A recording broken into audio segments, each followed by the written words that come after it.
श्री दुर्गा सप्तशती 5वां अध्याय प्रारंभ। देवताओं द्वारा देवी की स्तुति। चंडमुंड के मुख से अंबिका के रूप की प्रशंसा सुनकर शुंभ का उनके पास दूत भेजना और दूत का निराश लौटना। इस उत्तर चरित्र के रुद्र ऋषि हैं, महासरस्वती देवता हैं, अनुष्टुप छंद है, भीमा शक्ति है, भ्रामरी बीज है, सूर्य तत्व है और सामवेद स्वरूप है। महासरस्वती की प्रसन्नता के लिए उत्तर चरित्र के पाठ में इसका विनियोग किया जाता है, जो अपने कर कमलों में घंटा, शूल, हल, शंख, मूसल, चक्र, धनुष और बाण धारण करती हैं। शरद ऋतु के शोभा संपन्न चंद्रमा के समान जिनकी मनोहर कांति है, जो तीनों लोकों की आधारभूता और शुंभादि दैत्यों का नाश करने वाली है, तथा गौरी के शरीर से जिनका प्राकट्य हुआ है, उन महासरस्वती देवी का मैं निरंतर भजन करता हूँ। ऋषि कहते हैं, पूर्व काल में शुंभ और निशुंभ नामक असुरों ने अपने बल के घमंड में आकर शचीपति इंद्र के हाथ से तीनों लोकों का राज्य और यज्ञ भाग छीन लिए। वे ही दोनों सूर्य, चंद्रमा, कुबेर, यम और वरुण के अधिकार का भी उपयोग करने लगे। वायु और अग्नि का कार्य भी वे ही करने लगे। उन दोनों ने सब देवताओं को अपमानित, राज्य भ्रष्ट, पराजित तथा अधिकारहीन करके स्वर्ग से निकाल दिया। उन दोनों महान असुरों से तिरस्कृत देवताओं ने अपराजिता देवी का स्मरण किया और सोचा, जगदम्बा ने हम लोगों को वर दिया था कि आपत्ति काल में स्मरण करने पर मैं तुम्हारी सब आपत्तियों का तत्काल नाश कर दूंगी। यह विचार कर देवता गिरिराज हिमालय पर गए और वहां भगवती विष्णुमाया की स्तुति करने लगे। देवता बोले, देवी को नमस्कार है, महादेवी शिवा को सर्वदा नमस्कार है, प्रकृति एवं भद्रा को प्रणाम है। हम लोग नियम पूर्वक जगदम्बा को नमस्कार करते हैं, रौद्रा को नमस्कार है, नित्या, गौरी एवं धात्री को बारंबार नमस्कार है, ज्योत्स्नामी, चंद्र रूपिणी एवं सुख स्वरूपा देवी को सतत प्रणाम है। शरणागतों का कल्याण करने वाली वृद्धि एवं सिद्धि रूपा देवी को हम बारंबार नमस्कार करते हैं। नैऋति, राक्षसों की लक्ष्मी, राजाओं की लक्ष्मी तथा शर्वाणी, शिव पत्नी स्वरूपा आप जगदम्बा को बार बार नमस्कार है। दुर्गा, दुर्गपारा, दुर्गम संकट से पार उतारने वाली, सारा, सबकी सारभूता, सर्वकारिणी, ख्याति, कृष्णा और धूमरा देवी को सर्वदा नमस्कार है। अत्यंत सौम्य तथा अत्यंत रौद्र रूपा देवी को हम नमस्कार करते हैं, उन्हें हमारा बारंबार प्रणाम है। जगत की आधारभूता कृतिका देवी को बारंबार नमस्कार है, जो देवी सब प्राणियों में विष्णुमाया के नाम से कही जाती है। उनको नमस्कार, उनको नमस्कार, उनको बारंबार नमस्कार है, जो देवी सब प्राणियों में चेतना कहलाती है। उनको नमस्कार, उनको नमस्कार, उनको बारंबार नमस्कार है, जो देवी सब प्राणियों में बुद्धि रूप से स्थित है। उनको नमस्कार, उनको नमस्कार, उनको बारंबार नमस्कार है, जो देवी सब प्राणियों में क्षुधा रूप से स्थित है। उनको नमस्कार, उनको नमस्कार, उनको बारंबार नमस्कार है, जो देवी सब प्राणियों में शक्ति रूप से स्थित है। उनको नमस्कार, उनको नमस्कार, उनको बारंबार नमस्कार है, जो देवी सब प्राणियों में तृष्णा रूप से स्थित है। उनको नमस्कार, उनको नमस्कार, उनको बारंबार नमस्कार है, जो देवी सब प्राणियों में शांति, क्षमा रूप से स्थित है। उनको नमस्कार, उनको नमस्कार, उनको बारंबार नमस्कार है, जो देवी सब प्राणियों में जाति रूप से स्थित है। उनको नमस्कार, उनको नमस्कार, उनको बारंबार नमस्कार है, जो देवी सब प्राणियों में लज्जा रूप से स्थित है।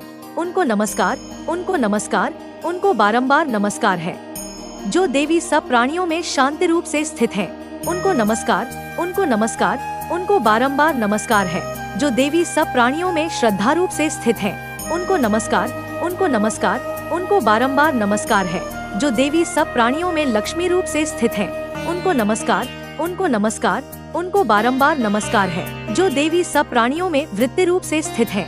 उनको नमस्कार, उनको नमस्कार, उनको बारंबार नमस्कार है, जो देवी सब प्राणियों में स्मृति रूप से स्थित है।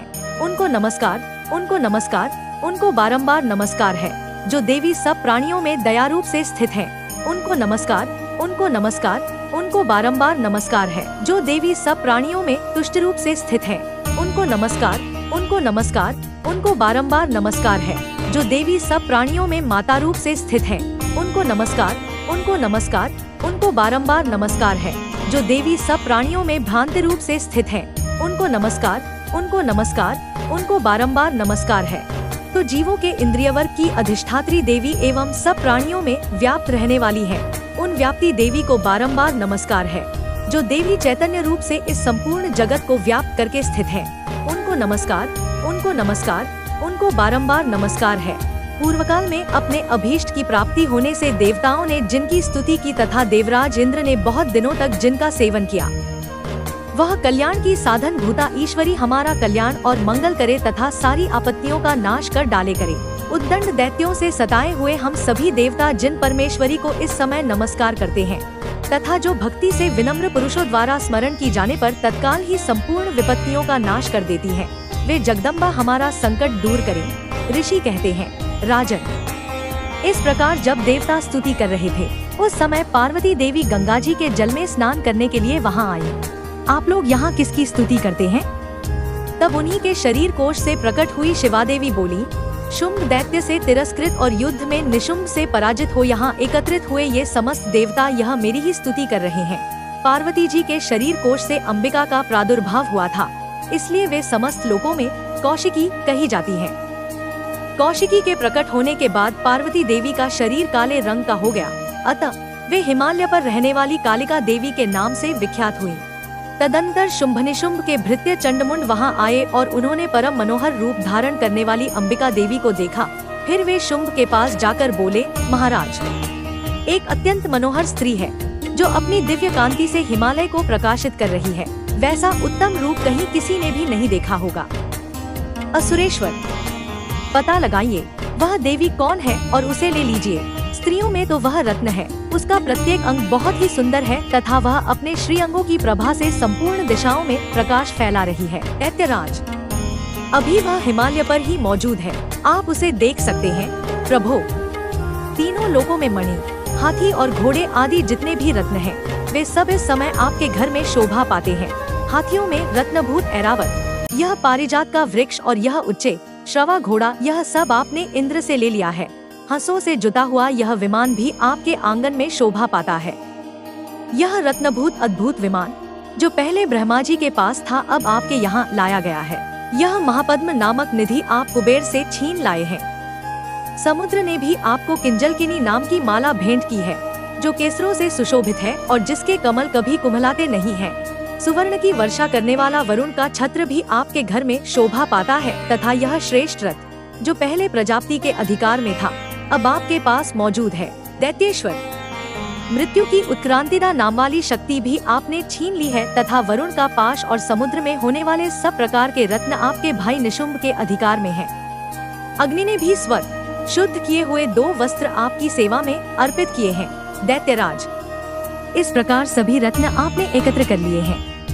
फिर जो यह स्त्रियों में रत्न रूप कल्याणमयी देवी है, इसे आप क्यों नहीं अपने अधिकार में कर लेते? ऋषि कहते हैं, चंडमुंड का यह वचन सुनकर शुंभ ने महादैत्य सुग्रीव को दूत बनाकर देवी के पास भेजा और कहा, तुम मेरी आज्ञा से उसके सामने ये बातें कहना और ऐसा उपाय करना जिससे प्रसन्न होकर वह शीघ्र ही यहाँ आ जाए।